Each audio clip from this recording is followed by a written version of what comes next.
Alright guys, sa araw na to guys, sa video na to ay birthday ng aking bunsong anak. Ayan, yan yung edad niya. So, samahan nyo ako guys sa journey na to. Alam mo guys, pagdating sa handaan sa bahay, ako yung in charge. Ako yung kusinero, ako lahat. Kaya, panoorin na lang niyo guys kung paano ko diskartihan yung mga mahirap na diskartihan ng kwan. Eh, si Missy, tagahanda na oh. Ang malingki na kami. Ay guys, tara!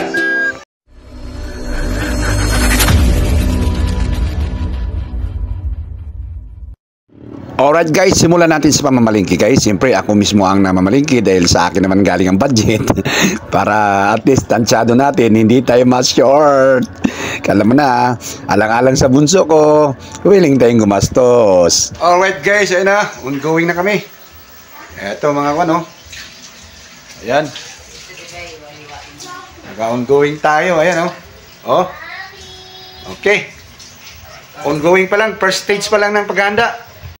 Dati guys, yung maliliit pa yung mga anak ko pag nagbe-birthday, ako talaga nangungusinero, ako nagluluto lahat, ako na mamilingki. Ngayon, medyo nakaka-afford na tayo magbayad ng mga tauhan, kaya nagbayad na ako kasi hindi ko kakayanin talaga kasi noong mga panahon na ako, bata-bata pa tayo, kayang-kaya pa natin ngayon, medyo may edad na tayo guys, ay hindi ko na kaya yung mga galawan na mag-isa ka lang, so kailangan mo ng katulong talaga. So, nandyan naman yung pamangkin ng misis ko, tapos nagsuhol din ako ng mga ilang tao para tumulong sa akin para magpreparar sa mga pagkain ng bisita ng aking bunsong anak. So ayan, busy tayo. Anyway guys, ito na. Akon tayo, para diretso na tayo na prepara ko na ayan. So pang hotel ang datingan natin dyan para at least kahit paano presentable. Ayan. So teleport na tayo agad na nakahanda na tayo dyan. Ayan o. Ayan guys, wala pa yung mga bisita kasi papaano nakahanda na yung mga pagkain at yung mga kapitbahay natin medyo kanta-kanta mo na dyan sa video okay. Ang diskartehan pala guys, yung mga pagkain, ako lang yung bali nagmamando, nagbibigay ng instruction sa mga pagkain ko anong dapat gawin kasi natutunan ko rin sa tatay ko kasi chip cook yung tatay ko eh. Alright guys, tapos na ako mag-prepare guys oh. Pero ang dami ko assistant kasi hindi ko kaya kasi. Ayan oh. Ayan. So birthday ng anak ko yan, 17 years old.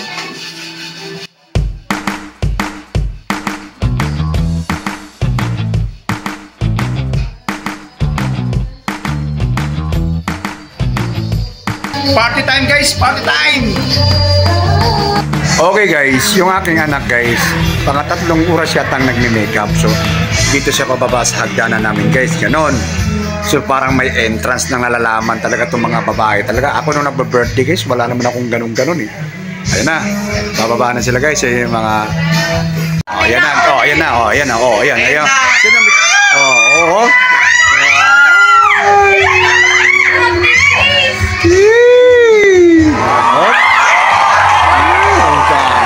Nako.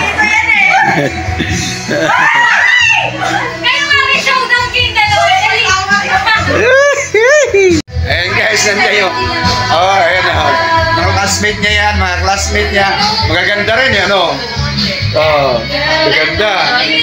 I hope na mga grade 11 ba? 11, oh. Ayan, may mga pa-guantis-guantis yung nalalaman. Ayan.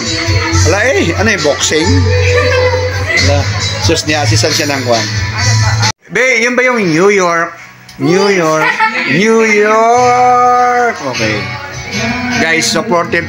Nagsusupport talaga yung papa. Guys, ano? Alam mo na, bunso ko yan. Ayan, oh. Bunso ko yan. Ayan guys, picture-picture na muna sila. Ayan, yung mga klase. Supportive naman yung mga klase na to. So, sa susunod na taon, marami mag-i-18 dito.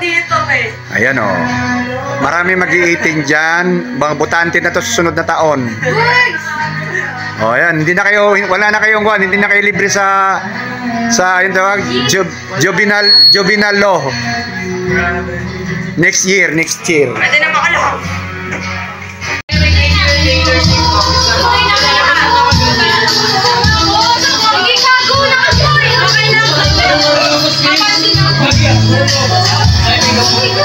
Ayun guys, nandito na yung mga parating na yung ibang classmate ng anak ko. Ayan.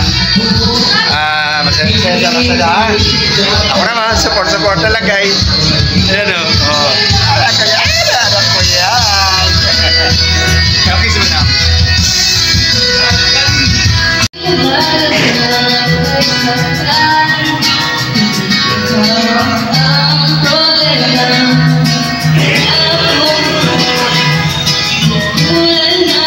Ayan guys, dumating na yung classmate ng yung classmate ng anak ko. Ayan o.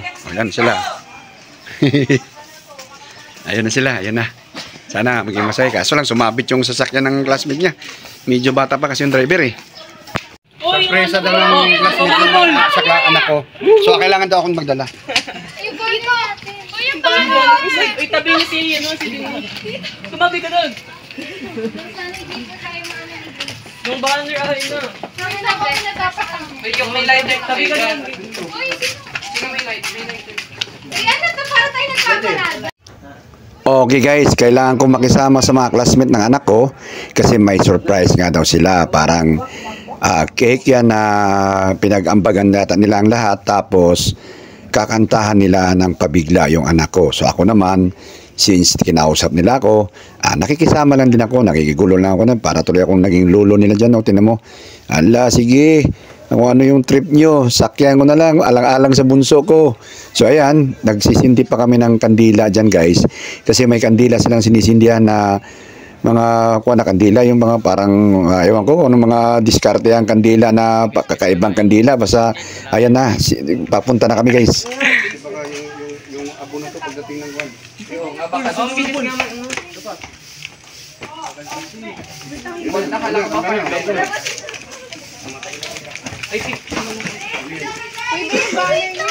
Hindi. Hindi na mamatay. Happy birthday to you. Happy birthday to you. Happy birthday to you. Happy birthday, happy birthday, happy birthday to you. Yay! Yay! Mag-party na tayo! Grace, picture muna! Picture muna tayo lahat. Ay, Oh, walang iiyak ah, walang iiyak. Ay, walang iiyak.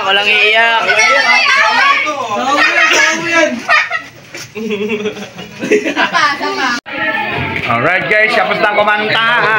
Tanggol ko yung bracelet oh. Bracelet na kasama ko. Uy guys. Alright.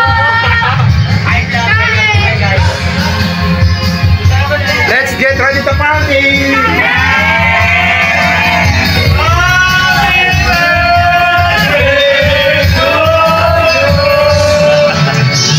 Ayan, party.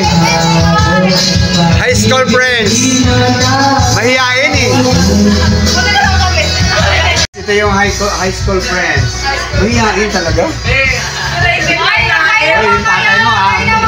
Tropa kami ng tatay. Guys, ito tropa kami ng tatay ito. Siya, bakit ang galing ng basketball? Tatay ito, busy-busy eh. Panis-panis ako lang sa tatay nito eh.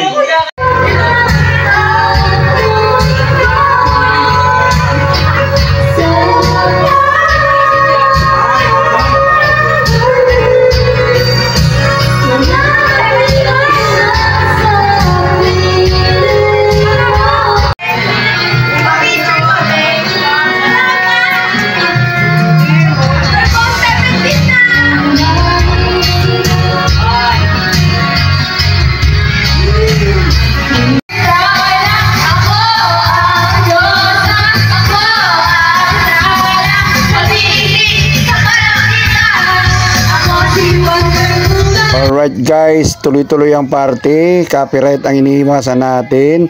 Ayan, bumida na yung bunso ko. Ayan oh.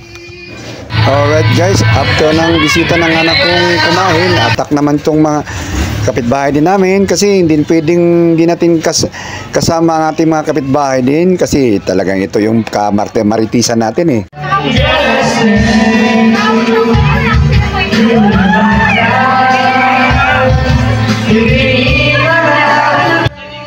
Ayan guys, simula na silang mag-party-party, kanta-kanta, at yung copyright ang iniwasan natin guys.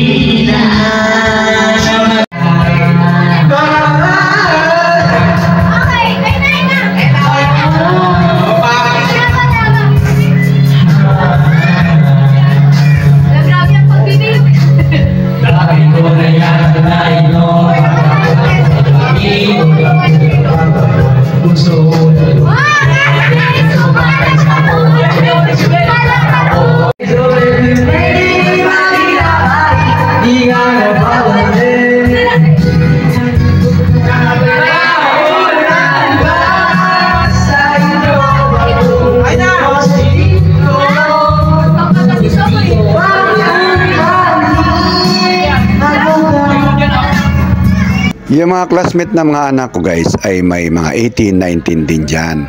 So, meron din kaedad ng anak ko, 17. Kaya yung mga nag-iinom ng medyo pants naman yan, ladies drink bali. Sabi ko, yung mga underage, bawal kayong uminom ha, kasi bawal yan. Baka sisihin tayo na magulang nyo. Kaya yung mga underage dyan, talagang nasa likod lang. At yung mga may edad na 18, 19, ganon, yun lang ang nasa pinayagan ko mag-inom ng pants.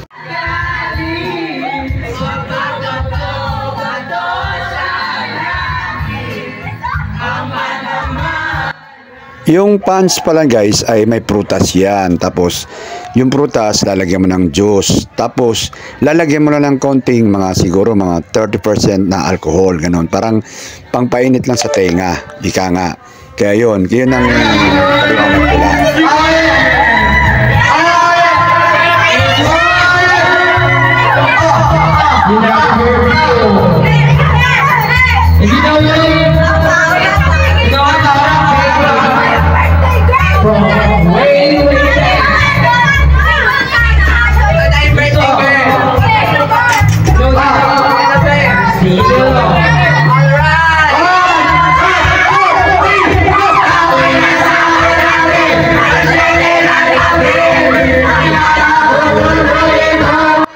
Buti na lang itong bunso ko guys ay hindi niya gusto lasa ng mga alak-alak ganon, mga inom-inom. Kaya kampante din ako.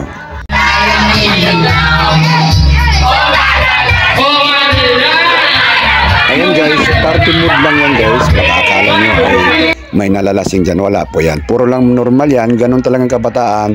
Party-party lang talaga ang gusto nila. Yung kasiyahan ba? Ayan guys, gumagabi na. Di-disco-disco na sila. Ganon, sayo-sayo lang.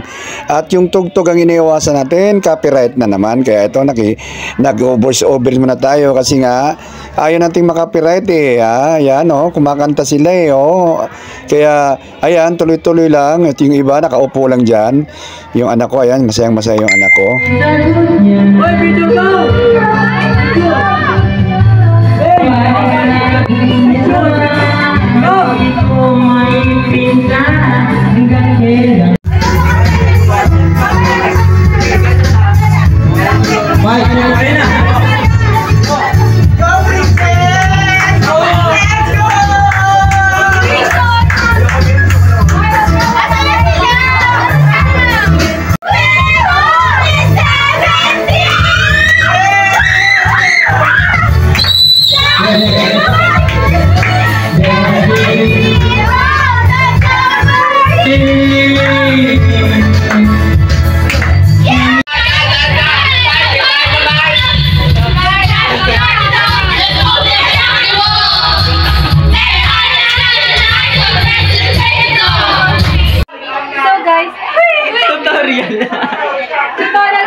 Birthday pa lang yan, hindi kasal ha? Ay, mas malala pagkasal. Ay, tatawagin nyo!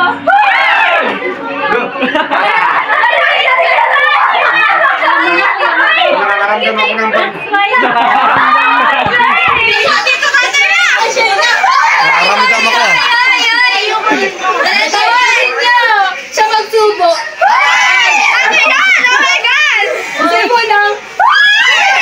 Cake lang.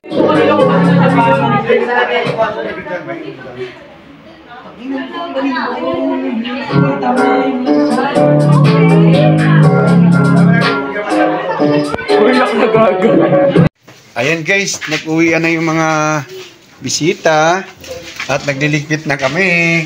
Ito na yung nangyari sa birthday. Uy, bakit?